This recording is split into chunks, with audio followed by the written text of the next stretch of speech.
It's time for the Sports Report with your host, Mike Prince. For scores, updates, and highlights, Waller County area, the Sports Report is your one-stop spot. And now let us join in today's program.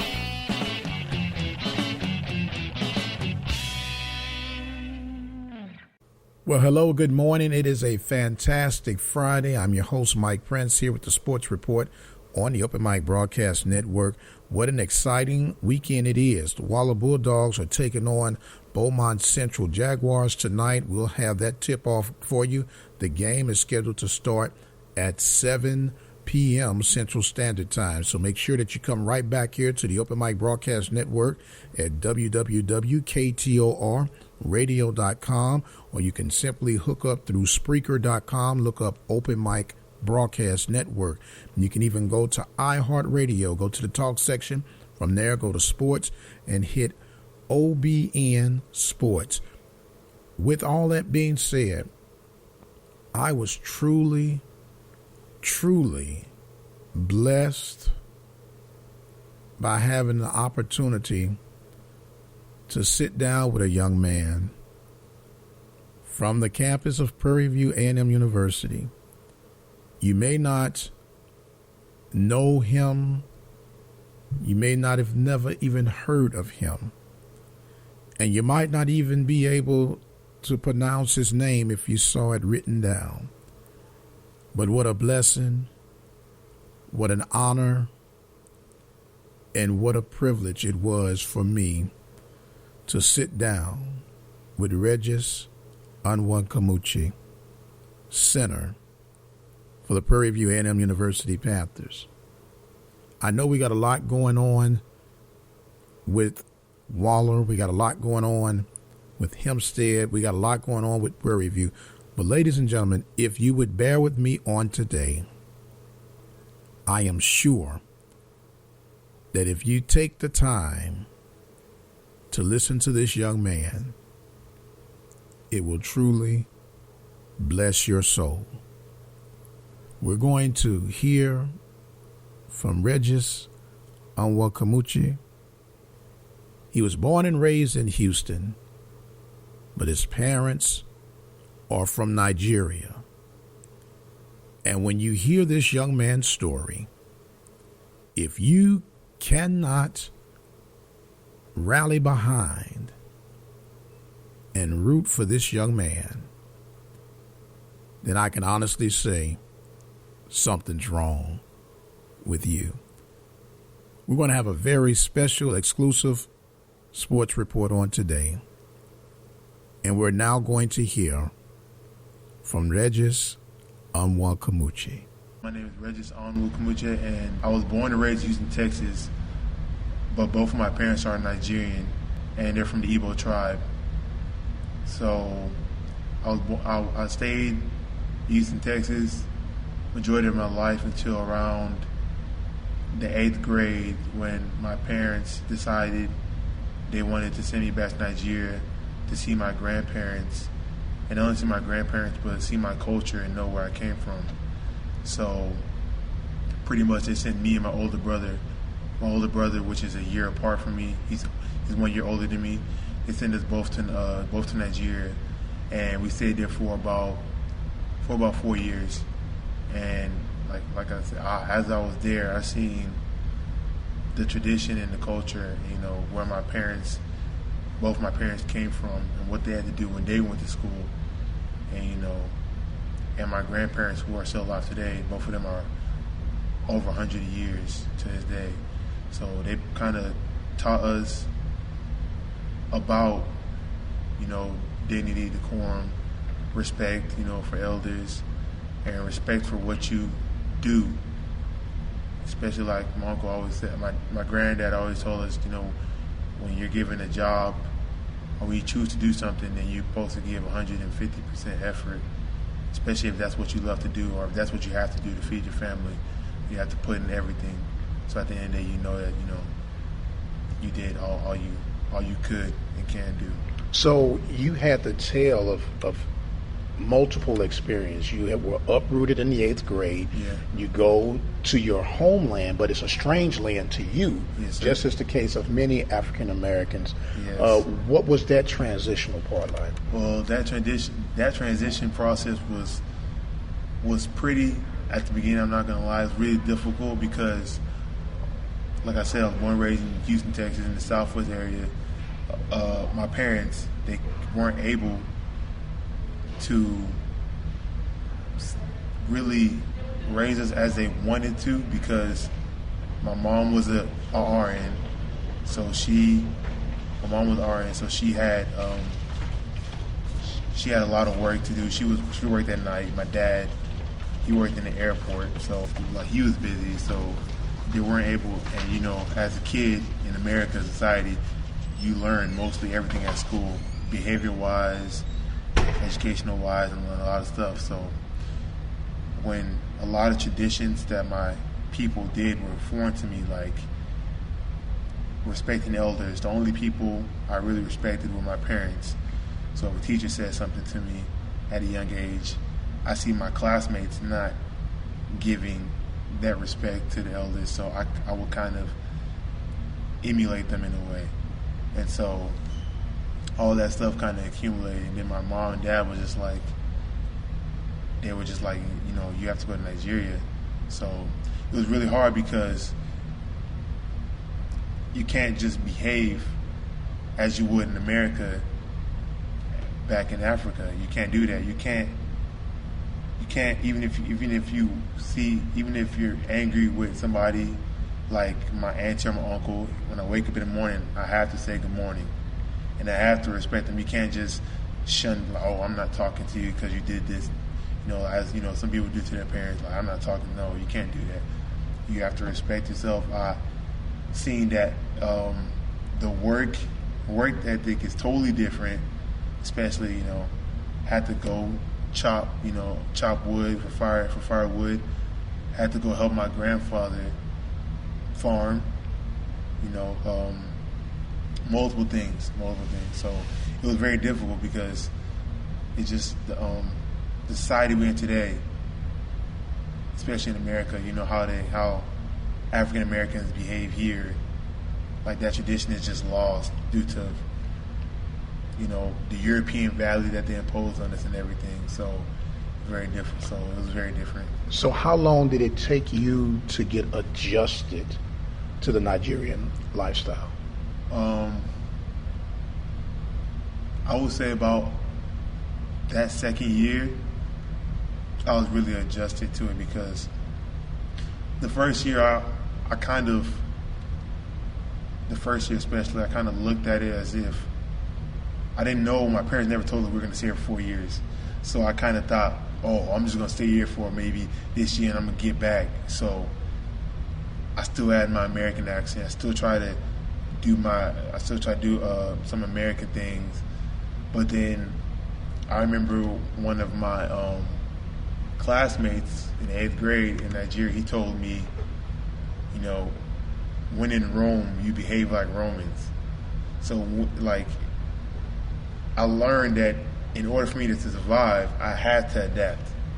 So you have to adapt. You have to, like, over there in the schools over there, the teachers can flug you, can whip you anytime. You know, what they deem right. In their class, for that 50 minutes, an hour, whatever they say is right is right. So, no talking back, ultimate respect, because they are the rules of that class time at that moment. So, at that point in time, I had to learn that you had to behave. I had to behave just like my peers. I couldn't be the sore one out, because not only will your peers despise you of that, but I wouldn't be behaving like a Nigerian. I'm behaving like an American, and you just can't. If you do that, then you're not gonna survive long. Now, let's go back for a minute. You said doing some American things. Can you give me an example of what would be considered doing some American things? Okay, for example, talking back to seniors, even if a person is a grade older than you, when he tells you to do something, that's not far fetched. It's not like he told you to do. But if he tell you to do something like go give me water, then you're supposed to do that. No questions asked, unless you're doing something that superiates, what his level like. Unless the principal told you to go do something, then of course then you don't have to go do it. But if you have nothing to do and he tells you to do something, then you do it. Secondly, obey before complain. So a lot of people, when they're told to do something, they'll complain before they obey. Well, over there they tell you obey first. Like they tell you, stop making noise, just keep quiet, and then maybe after, when the situation is down, you tell them, like, look, it wasn't me really making noise, instead of complaining and making a bigger issue. Third, respecting individuals as a whole, because a lot of people in American society, like I said, I was born and raised here, we'll see somebody, I guess I wouldn't say, that looks maybe weak physically or weak mentally, and we'll like to show that we're superior over that person. Well, over there I learned, because it was a boarding school, like an all-boys boarding school, so I learned when you did something negative to somebody, karma always found out a way to get back to you. Like when you had no money and you needed to buy detergent and wash your clothes, because we had to hand wash our clothes in boarding school. There was no washing machines. We had to hand wash clothes.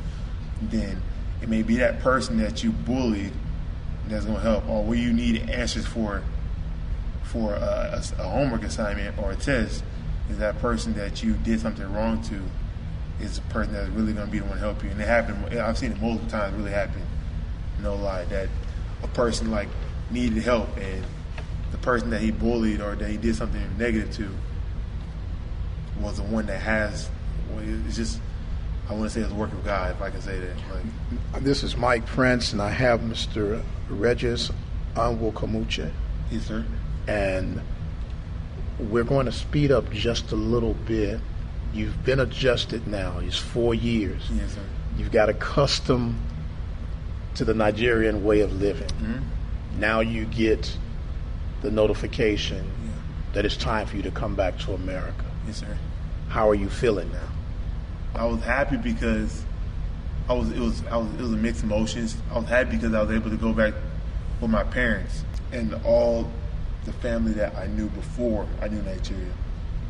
But then at the same time, I was sad because I had basically left blood, sweat, and tears in that boarding school. So, because I spent my 8th grade, 9th grade, 10th grade, 11th grade, all in Nigeria. So I basically, and in Nigeria, there's a secondary school. So it was like from 7th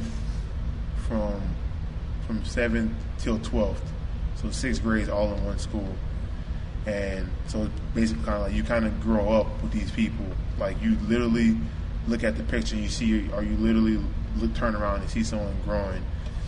And so I had to leave, all my new friends, and they're not my friends. They're like really my brothers. I had to leave all my brothers and leave my grandma, my grandfather.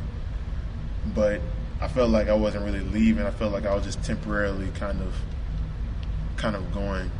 But then at the same time, I felt happy because I knew that I can go back to U.S. and, have do what I want to do, which was play basketball, play sports, and just be with my family and see my old friends and see, everything else. Okay, so now you're back here in America. When you left, you were Americanized. Yeah. Now that you come back, you've been, if you allow me to say it, Nigerianized. Yeah. Now, what do your eyes see when you come back that you didn't see before? Oh, my eyes seen it's seen a lot of things. It's seen a lot of things. Like, for example, sports-wise, back then when I was young, when people used to be like, "Oh yeah, the coach don't mess with me," excuse my language, coach don't mess with me, or he don't do that. Back then I would be like, yeah, he, coach tripping or whatever. Then when I came back and I see the actions, and I'd be like, nah, this wouldn't fly. Because even the coaches in Nigeria, the football coach or the basketball coach they had, if they could whip you or flug you too if you talk back. Okay, you don't want to practice and talk back. you go over in that corner and knee down and wait. And you're going to wait to get this beat, you know what I mean? So, like, I seen both sides clearly. I seen what my mother and father were talking about, and I seen what me and my brother used to do, and it just kind of clicked that's when I knew that I was a different person, that I wasn't the same. When I came back to the high school, I went to Douglas High School. When I came back to the high school, I was different. People thought, I was gonna be the same person, but I was different in the fact that I was more quiet and reserved because I learned that school at that point in time was school alone, and that before I went to Nigeria, school was more like a social network. It was more like I went to school just to socialize, and education came second, if not third. It was socialize, play football and basketball and everything, and then it was education. But then when I came back, I seen more like it was education, because that's what you go to school for. You have people I was in Nigeria. If you went to public school, sometimes the teachers didn't show up for a month. So it depends. Like if the government was if something was wrong with the government, then maybe teachers knew they weren't getting paid, so they just wouldn't show up because it's a public school. So I learned that being in a boarding school, private school, was lucky, and the education in general was lucky, because some people really are not learning, and really want to learn, but due to their parents don't have money, or their parents like my parents, they weren't they didn't work in the United States. Maybe their parents are selling peanuts on the road, or water bottles, or only have a small kiosk, so their parents can't afford, or maybe don't have a rich uncle or rich aunt, so their parents or family can't afford to send them to better education, but they want to, but they really can't. So I kind of seen that there's a major difference in how African Americans act and how Africans act, and just which would explain some of the disappointment that maybe some Nigerians or other brothers and sisters of African descent would have towards the African American, because they are in a land of opportunity, but for whatever reason they don't see all the opportunities that are right before them. Yes, sir. And it's like they squander off all this opportunity, and they want to blame everybody else instead of manning up, in your case, manning up, or in a woman's case, womaning up to just take advantage of the opportunities that lie before you. It's not about financial superior gain, but it's knowing that you're in a place where you can literally do whatever you see fit to do, and the opportunities are endless. It really is. So and from a young man, what's so refreshing for me, and I'm sure for those that are listening to this, to hear such a solid, grounded conversation from a young man. You're, 21 years old? 21. And to hear that, and to know that your parents loved you enough to say, no, son, this is not the way it's supposed to be.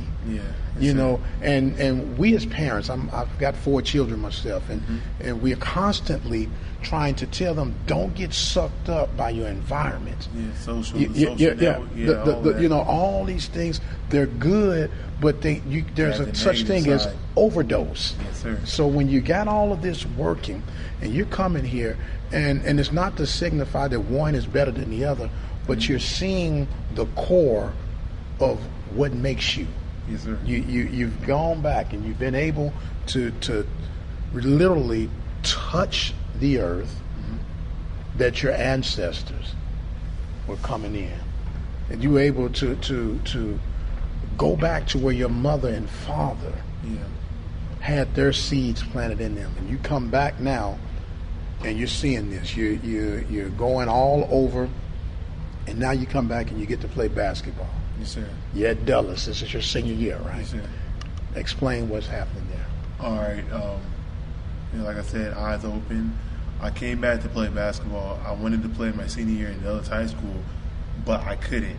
because I was UIL ineligible because my transcript from Nigeria didn't come on time. So the whole Dallas high school, my mom was like, already in my mind, I was like, I'm just going to focus on work and just try to go get in a good school. So I finished that senior year with like all A's. Finished that senior year. So when I graduated, my mom and dad was like, we didn't have enough, like, you know, we just, all 4 kids, I just decided to go to community college to get my core done. So I went to community college, deciding I'm going to be a biology major.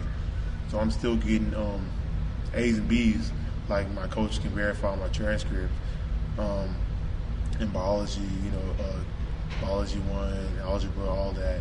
And it's in community college when I was just playing pickup basketball, and at community HC Southwest, that's was the first organized team I played in since the 7th grade. So they told me, you know, oh, we want you to play basketball, because I was, at that time, I was still growing, and I was like 6'8" at that time. From high school, like, I just kept growing. So I played basketball over there real raw. Just all I could do was jump, and that was it. But like I tell you, my grandfather said, like, you know, when you do something, you gotta do it. You can't just do halfway and want to reap all the good things. You can't just plant half of your, you know, land on your farm, but you want a bountiful harvest. You can't do that. So he always said, you know, just go hard, do it the right way. So I continued working hard, and finally, my coach, Coach Robert Bird, he found me from HC Southwest, and he worked out with me. I was at HC Southwest for a year, and he worked out with me that summer. And literally, my first tryout, he got me into Wiley College from working out with him, from working out nonstop from after high school. Most people will blame, you know, oh, I couldn't play senior year, I couldn't do that and stuff. But I was like, I wanted to play basketball, so I said, I want to do this, and I decided to do it. So first tryout I had was Wiley College, and when I tried out there, Coach Payne gave me a scholarship there and then. But I took it to my parents, and, you know, they looked over it. They looked at the curriculum, made sure they had biology and everything. And they talked to the coaches and made sure, you know, and then they gave me their blessing to go to Wiley College. So I went to Wiley College for a year. And while I was at Wiley College, that, again, was like another experience for me, because it was actually the first institutionalized basketball that I played. And like I was really raw. Like they knew I was a young basketball player, like I still am right now, because I technically never started playing basketball until 2010. So, but I just kept working hard, and Coach Payne loved that about me. And if it wasn't for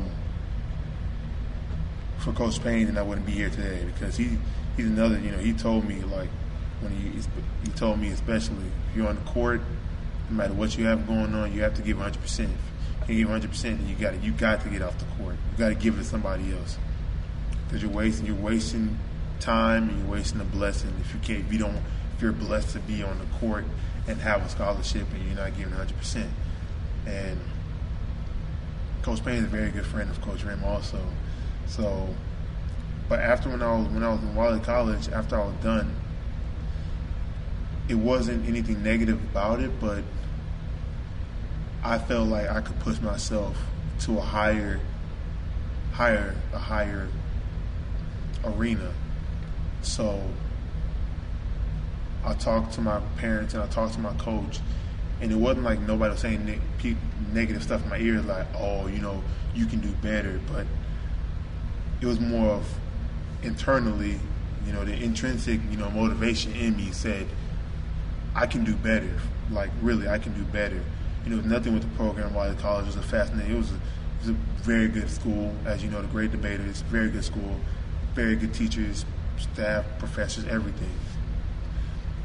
But I decided I wanted to play Division I basketball because that's always a dream. NCAA tournament, big lights, big fans, big games.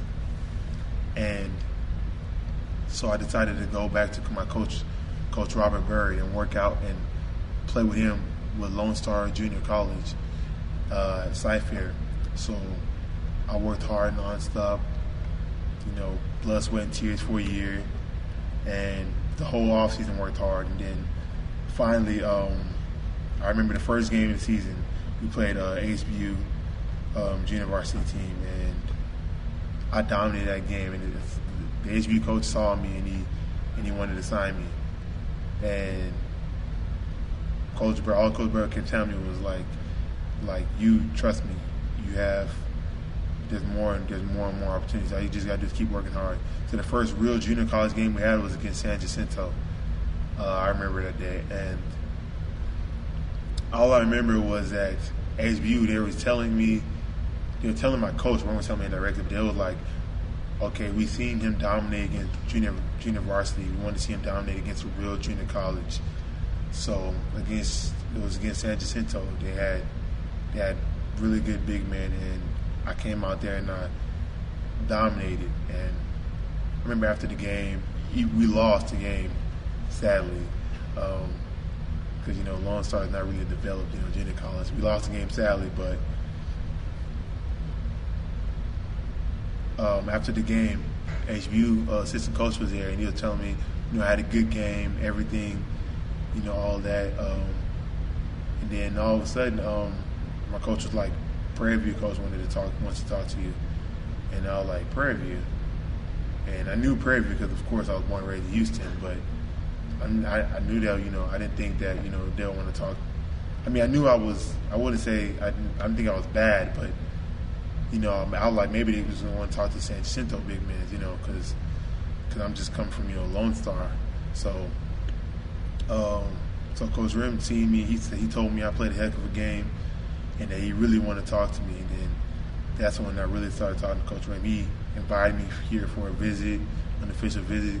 I came watch practice, and I felt like Prairie View. And then I knew about the history because I remember one of my uncles went here, I think, and he told me about Prairie View. So I just felt like it was more of out of other schools. And one thing with Coach Rim was that he was one of the most straightforward coaches that I talked to. I talked to coach in Northern Illinois. I talked to a Division II coach in Florida.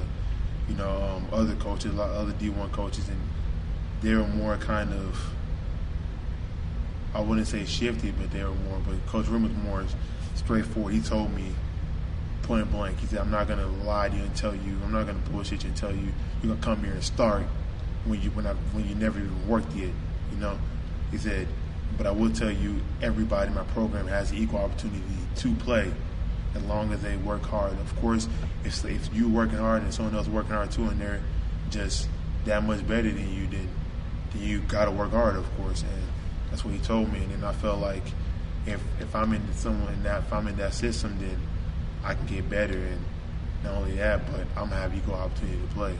Very good. I'm speaking with Reggis Onwukamuche. Yes, sir.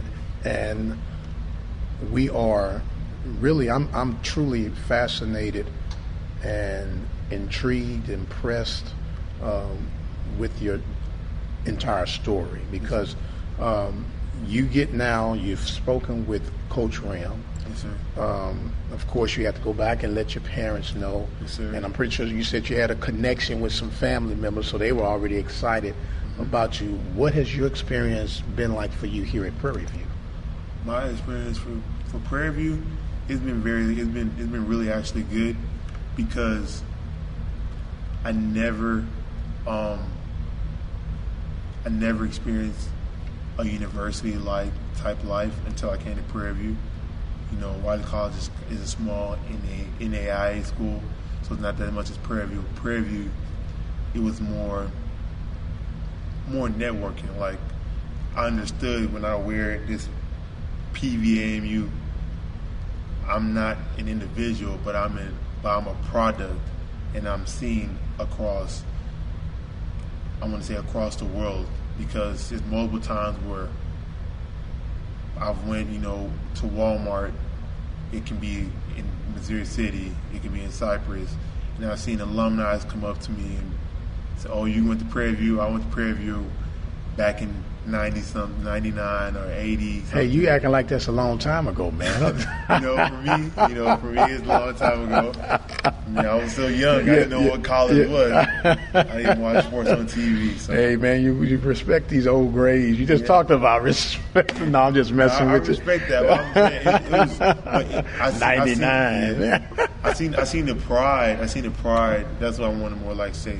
It was like at first, because I never seen that. I never felt. I want to say I never received that type of, like just love, just because, especially when they say that's because they see me Prairie View, and then on top of that on basketball. So I see they really wishing me good luck, and they honestly meant it from the bottom of the heart, and they honestly want me to succeed and give back to community, which I've seen, in like in Africa, like I said. You learn that's one thing, giving back to community, because you have to make community stronger. That's where you come from. That's why like a lot of Africans, when they get money, they like to go back to Africa and, make businesses and everything. You're speaking on something that really has motivated me to do what I've been doing for the past 25 years. Yes, sir. Is give back. Literally, Prairie View A&M University saved my life. I came here as a young, brash, don't care, delinquent, if you will. No respect for no one, not even myself. But when you see people that look like you and people that have your best interests at heart, yes, sir. When people take their extra time that's not on their job description to help you get to that next level, mm-hmm. and you can't see. That's why me being an alumnus of Prairie View, every time I hear the school song, mm-hmm. it does something to me. Whenever I see the purple and go, it doesn't matter if it's Tiddlywinks, mm-hmm. You're rooting for it, yes, and so. It's part of a culture, if you will, yes, that cannot be compared. Mm-hmm. A lot of people used to try to make you feel bad because you were at an HBCU or this, that, and the other. But if you knew what was invested in every student has an identity. They're not just a number. They're not just a meal ticket, if you will, but they are people that other people have invested in, which makes it part of a family that never dies. No matter where you go, no matter how challenging life may be, you're connected now in an inner circle that you'll find out as you're experiencing and expressing right now. You'll find out that it is nothing like it in the world. Mm-hmm. And every time you put on that PVAMU, as you mentioned, it's not just about Reggis, mm-hmm. but it's about your parents. It's about your family in Nigeria. It's about the Prairie View A&M University family. It's about the Prairie View community. It's even about the state of Texas, mm-hmm. And for you to do that, which I've watched you guys, and I've watched you in particular, and I've spoken with Coach Rim about it on your work ethic, on how you don't use the fact that you were not able to play your senior year as an excuse, but you use it as a motivator to work harder. I'm going to ask you a question. It might not even seem fair, but I'm going to ask it anyway. Yes, sir. Go ahead. Where do you see yourself within the next 10 years? Next 10 years.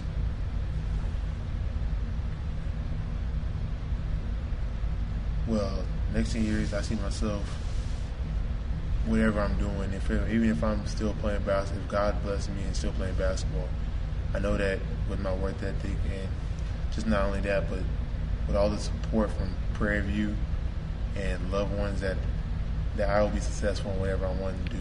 Like, for example, I know that right now my major is health because my major was biology, but due to, when I came here, when I transferred here, I didn't have enough hours to keep up with biology, so they transferred me to health. But I know that I can still go back and do certain classes and go to pharmacy school or whatever, and I just know that whatever I do, I'm just going to be successful at it. No matter what I do, I know that if I just put my head down and do it, because there's so much opportunity here than in a lot of places in the world. A lot of places in the world, if you pass a certain age, you can't go back to school. You got to go, you got to go do certain, you got to go feed your family. Your parents, no one's going to pay for you. There's no financial aid except for, there's no financial aid in Africa. They don't have swag checks. They don't have, organized, events like this. So there's just a lot of gateways for you to be successful. You just have to open the door and go. It may be hard work behind the door, but you just got to do it. Get to the side. I'm speaking with Reggis Onwukamuche. I'm getting better at it each time, man. You have played in the Red River Conference at Wiley. You played in Lone Star Community Conference. You played HCC. What has life and competition been like for you in the Southwest Athletic Conference? Division I basketball. Division I basketball is not. I wouldn't say Division I basketball at all. It's a blessing, and it's not just. It's not a picnic. It's not just something you can just come in and just think that if you don't work hard, that you're going to still make it, because you have very outstanding programs in the SWAC conference that even though they don't get the recognition, they also work hard, and they're also very, very, very talented basketball team. So my work ethic has actually gone up. I thought I did work hard, but then when I came to the Division I basketball, I seen that I was like, wow, there's another level. There's another level of working hard. Every coach I've played with always say, "Oh yeah, you work hard," and it always when I was in the ACC, I thought I worked hard until I went to Waller College, where I actually had to run suicide and run, five up and downs in 60 seconds, and then I went to Lone Star trying to get Division I, and I was like, wow. Dang, I'm working hard. I'm working more hard. And then I actually got here, and I was like, and it just felt like I wasn't working. That all I did wasn't. I don't want to say useless, but I felt like all I did wasn't enough. And I felt, not only that I felt, but I knew that majority of the people that I'm playing with at this moment have way more basketball experience and way more basketball. I want to say, have a bigger basketball resume than me. Like, they've been playing basketball for since they were in middle school nonstop. While me, I've played basketball since 2011, basically. Mm-hmm. So, me, it was more like catch up. So, me working hard is just part of who I am, and at the same time, I want to not only just catch up with people, but I want to excel them. So in order to do that, you have to work 200% more. Well, it goes back to the advice that your grandfather gave you. That whatever you're going to do, son, you gotta haul at it and make sure that it gets done. Yeah, you got to. And I think that's the message that's universal, regardless if it's coming from Nigeria, America or wherever. Is you have to put in the work ethic. Success is not an accident. And a lot of people that are lazy rely on luck. Mm-hmm. And when they see people that work hard, they say, man, that person was lucky to get a break. But you spell luck, L-U-C-K. Mm-hmm. And that stands for labor under correct knowledge. Mm-hmm. When you labor under correct knowledge, you create your own luck. Mm-hmm. You see the opportunities, you make it happen. And while they're wishful thinking, you're staying on the grind. As I told you earlier, this was truly an inspirational story. and truly a pleasure for me to interview Mr. Reggis Onwukamuche. The Panthers will be on the road this weekend. They'll be in Arkansas, taking on Arkansas Pine Bluff Golden Lions, and they will also travel down to the Delta to take on the Mississippi Valley Delta Devils. We're going to take a break, and we'll be right back with more Sports Report on the Open Mic Broadcast Network, Friday edition. Type 2 diabetes is a serious chronic health threat in America. It affects tens of millions of people. Many people who have the disease don't know it. Diabetes can cause health problems such as heart disease, strokes, amputations, and blindness. Talk to your doctor, get screened if you're at risk, and learn how to avoid becoming one of the millions of new cases of diabetes each year. You can help prevent type 2 diabetes. A message from CDC and HHS. This broadcast has been made possible by the support of the Prairie View Athletic Club. The Prairie View Athletic Club is a proud supporter of Prairie View A&M University athletics. For more information on becoming a member of the Prairie View Athletic Club, send your email to pvathletic.club@gmail.com. That email address again is pvathletic.club@gmail.com. Prairie View Athletic Club, a proud supporter of Prairie View A&M University athletics. The American Heart Association presents Mon and Polly, the Better Fat Sisters. Mon, what's cooking? I'm famished. Here you are, Polly, my latest culinary creation. These fish fillets look wonderful. Mon, I usually don't eat fried food. All that fat, you know. It's okay, they're grilled, and I use just a bit of a vegetable oil that's low in saturated fat. Does that really matter? It does. Oils like canola, corn, and olive mainly contain monounsaturated and polyunsaturated fats, and they can help reduce bad cholesterol in your blood and lower your risk of heart disease and stroke. Did Mother tell you this? The American Heart Association told me. I found the recipe at heart.org/facethefats. Are we going to eat or just talk about food? Look who's talking. I'm Mon. And I'm Polly. We're the Better Fat Sisters. For more heart-healthy recipes, visit us at heart.org/facethefats. Canola Info proudly supports the American Heart Association's Face the Fats campaign.